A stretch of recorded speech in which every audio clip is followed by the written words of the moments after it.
त्याचं काम आता अंतिम टप्प्यामध्ये आलेलं आहे। इंदापूर चौक शॉपिंग कॉम्प्लेक्स बांधणं हा जवळपास 500 कोटी रुपयाचा प्रकल्प, हा देखील काम गतीनं आपण करतोय। ते झालं की ते सगळे पुढचे जे शॉप्स आहेत ते आतमध्ये जाणार आणि तो रस्ता रुंद होणार आहे। त्यामध्ये आपल्याला गणेश मार्केटच्या समोर पण नंतर व्यवस्थित डिवायडर टाकून तिथल्याही लोकांना पर्यायी व्यवस्था करून काय करतात लोक, आपण रुंद केलं ना तिथंच गाळा लावतात, तिथंच काहीतरी आता ते बारका हत्ती आणतात, बारका हत्ती म्हणजे ते टेम्पो, आणि ते तिथे लावतात आणि लगेच त्यांचा धंदा सुरू। अरे बाबांनो, हे सगळं करताना तुम्ही पण ट्रॅफिकचा विचार केला पाहिजे, बकालपणा होऊन दिला नाही पाहिजे। चुकीचं कोणी वागत असेल तर ते त्या ठिकाणी सांगितलं पाहिजे।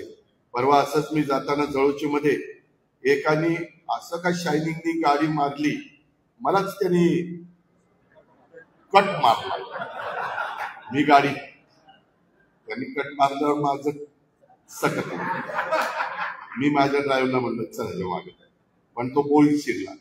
मी पोलिसांना सांगितलं आता याला शोधून आणा। पोलिसांनी आज मला तिथं त्याला दाखवला, त्याच्याकडे लायसन नाही, काही नाही। म्हणलं का रे बा, कशा करता तू असं वागतो, तुझी चूक होती का? होती। का नाही थांबला? मी घाबरलो, तुम्ही मला पकडून पोलीस मला नेतील म्हणून।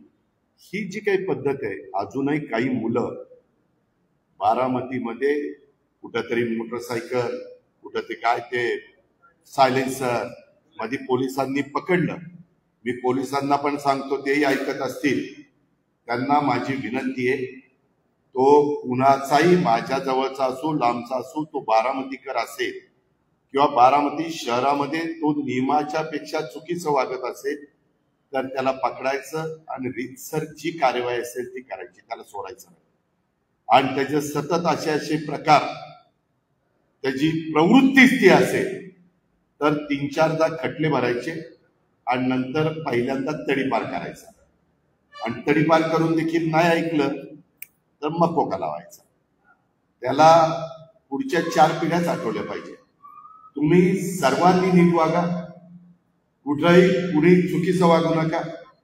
पोलीस तुमच्याशी नीट वागतील, नागरिक तुमच्याशी नीट वागतील, पण कुणीतरी काहीतरी वेडेवाकडे प्रकार केले, जे संविधानाने सांगितलंय, जे कायद्याने घटनेने सांगितलंय, त्याच्या बाहेर जाऊन कुणी काहीतरी चुकीचं करण्याचा प्रयत्न केला तर त्याचा आम्ही खपवून घेणार नाही, आम्ही सहन करणार नाही, आम्हाला कुणालाही त्रास द्यायचा नाही। शेवटी आपल्या इथं एक चांगलं सलोख्याचं वातावरण राहावं हीच आमच्या सगळ्यांची भावना आहे, आणि त्याच्यातूनच आपल्या आता तिरंगा सर्कल ते थेट आता डायनामिक्स पर्यंत, आता आपण केलं होतं ते विद्या कॉर्नर चौकापर्यंत, पण आता मी डायनामिक्सचा तो MIDC रस्ता जातो ना तिथपर्यंत करणार आहे। तो सगळं आपण सुशोभीकरण करतोय, रस्त्याच्या दुतर्फा मोकळी जागा सुशोभीकरण करणं, त्याचबरोबर आपल्या अल्पसंख्याक समाजाच्या करता खूप चांगला नदीच्या काठाला शादीखाना बांधलेला आहे। तुम्ही कधीतरी सहज चक्कर मारा, तिथं आता उर्दू शाळेचंही काम चाललेलं आहे। त्याचबरोबर बारामती शहराच्या करता मी मगाशी सांगितलं तसं 1 ते 1.5 मेगावॅट सौर प्रकल्प राबवणं, त्याकरता पण निधी दिलाय। आता तो अजून थोडा मोठा, उद्याची काही वर्ष तरी आपल्याला त्याच्यातनं ती वीज मिळावी अशी जरा व्यवस्था आपण करू, आणि आंतरराष्ट्रीय दर्जाचा जलतरण तलाव हा आपण करतोय।